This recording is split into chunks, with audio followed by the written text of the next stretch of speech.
Hi, this is Terence Nzuza. Hi, this is Munola Ratsiri. Police Wasophe. Swelithini Mkhize. Wise. But I think we shared responsibility, especially because what I could do was movement and the warm-ups of the games, and that was shared between Bunolo and I and Moshe and Vas. But I mean, all of us helped facilitate in something. For me, it was practice, because I do have an interest in facilitating. But then in the context of hip-hop, I was learning, and I was also kind of, it was more practice actually for me with giving to people. Yeah, for me, the second part of the workshop was more interesting because first we were participating in the workshop and then we were facilitating the workshop. It was, as you said, a challenge for me. It was basically a step up for me because usually I teach people who deal with movement, or even just kids that I teach are just people who just getting into the movement. But it was different because there were other elements. It was besides the movement, it was sound and the beatboxing, and I could see how I could lead a workshop. Yeah, it was me trying to get to that stage where I can lead a workshop by myself or with other people and see how it works. The interesting thing about the workshop is that there was no actual theme provided, so we needed to improvise.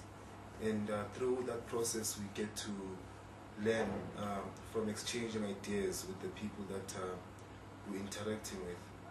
So it was more on exchanging ideas and and getting to understand each other. But then at Sibikwa, it was more like I have to be a leader as well as a learner. But then I was given a role that I have to lead. You know, I don't regard myself as a teacher like for them. You know, I regard myself as their colleague or something. You know, somebody that went through a process with them. Though I was given like a task to lead. You know, like in terms of discipline and in terms of the work itself, you know, because I'm a step further, you know. Yeah, and it was challenging.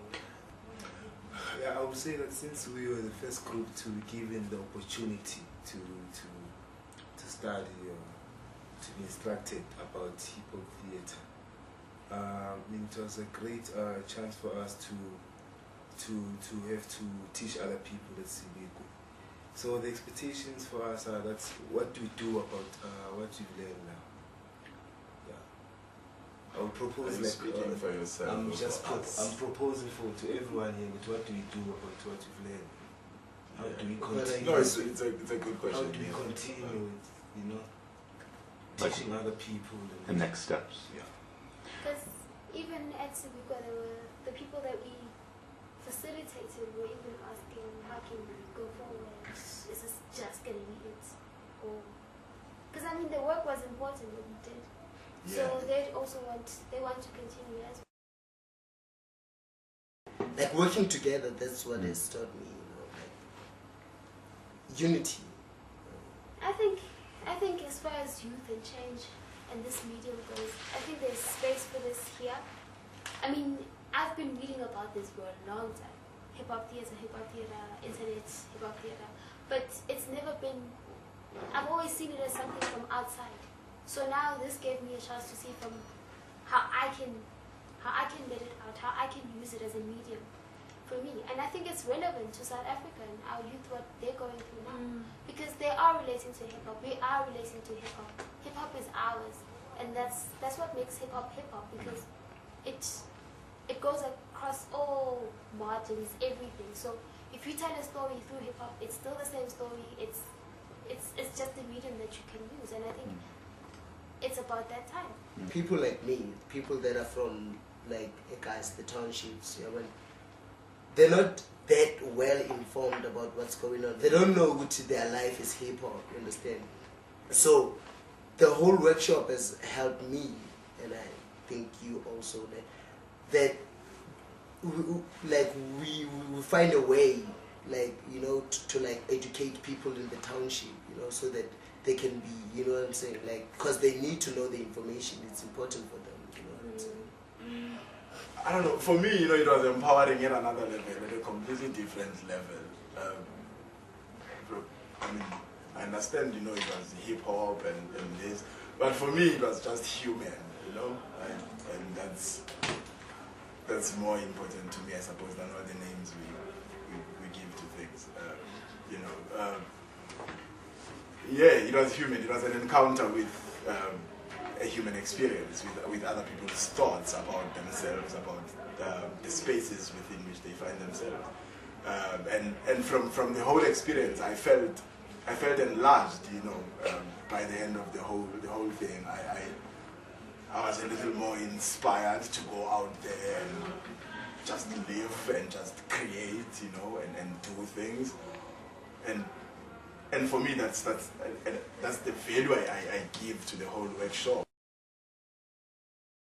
And I suppose I feel that we can do work without having to wait for anyone else. It will take much more than just having been in those workshops. It will take commitment from us towards whatever goal we set for ourselves. It will take time. It will take resources and patience. And those are the things we have to find ways of sort of coming together about, talking about. Because it's not just about coming into a space and creating work. It is much more than that. Actually, we have to also make ways of benefiting from the work as much as we will help others to benefit through the work. We still have that motivation now, 2 weeks after having been through the workshop.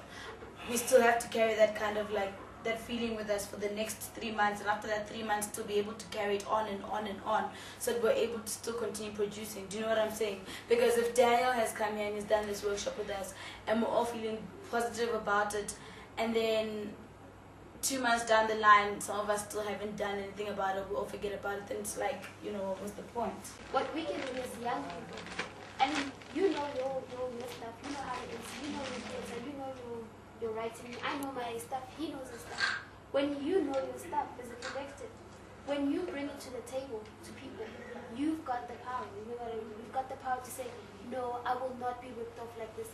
These are our terms. You come with from a position of power, where you've got the say in where it goes. I mean, that's where I think it all starts. That once we have that understanding within us, that no, this is not what we're gonna do. This is how we're gonna run it. I think then it completely takes away half of the stuff that you're gonna get, like would you sell your product for R1 million instantly. It takes away some of those things. Yeah.